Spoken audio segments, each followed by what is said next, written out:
Gud er en kærlighedens Gud. Det betyder, at han er en relationens Gud.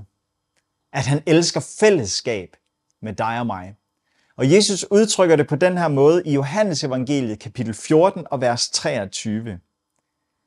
Den, der elsker mig, vil holde fast ved mit ord, og min fader vil elske ham, og vi skal komme til ham og tage bolig hos ham. Jesus, han fortæller om, at grundlaget i relationen mellem os og Gud er kærlighed.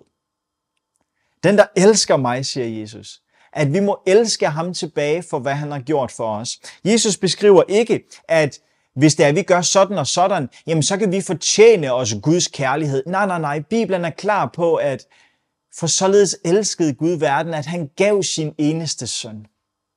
Og at frelsesplanen blev lagt, før verden blev grundlagt. Allerede inden du og jeg blev skabt, havde Gud forberedt frelsesplanen. Det ypperste bevis på kærlighed er, at Gud gav sig selv for at frelse sine skabninger, for at frelse dig og mig. Guds kærlighed er en fast faktor i denne verden. At Gud elsker dig, det er sikkert og vist.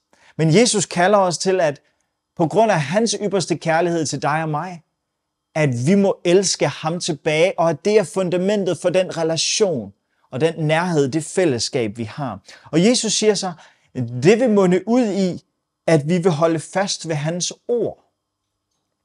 Se, hvis vi elsker Jesus, så vil vi jo elske og ønske at følge ham. Jesus bliver kaldt Guds ord mange steder i Bibelen.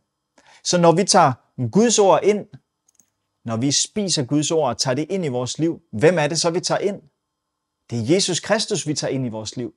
Kan du se vigtigheden af, at vi bruger tid med Guds ord? Fordi vi tager Jesus ind, når vi bruger tid med hans ord.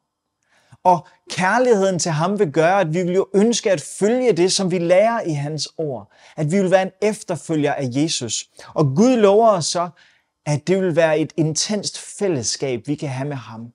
En kærlighedsrelation, som bygger på ham og hans ord. Jesus Kristus. Ham, som er vejen, sandheden og livet. Der ligger 2 opfordringer til os i dag. Den ene er, lad os se på Jesus og hans uendelige kærlighed til os, så at kærlighed må springe frem i vores hjerter. At vi må elske ham tilbage. Og 2, lad os bruge tid med Guds ord personligt hver dag. Ikke blot til den her andagt, men lad os tage os tid til at tage Bibelens ord ind, at tage Jesus ind i vores liv, så vi kan være en efterfølger af ham og opleve den her nære kærlighedsrelation, hvor vi kan have en bolig sammen med Gud. Det er det fællesskab, Gud ønsker. Lad os træde ind i det fællesskab i dag. Lad os takke ham for det. Kære far i himlen, tak fordi, at du elsker os, og fordi du ønsker den her kærlighedsrelation med os. Vi beder om, kære far, at du må lade kærligheden springe op i vores hjerter til dig. At vi må vokse i erkendelsen af, hvem du er og hvad du har gjort for os. Og må vi da følge dig og dit ord, trofast som Jesu efterfølgere. Vi beder i Jesu navn. Amen. Jeg ønsker dig en fantastisk vandring med Gud i dag.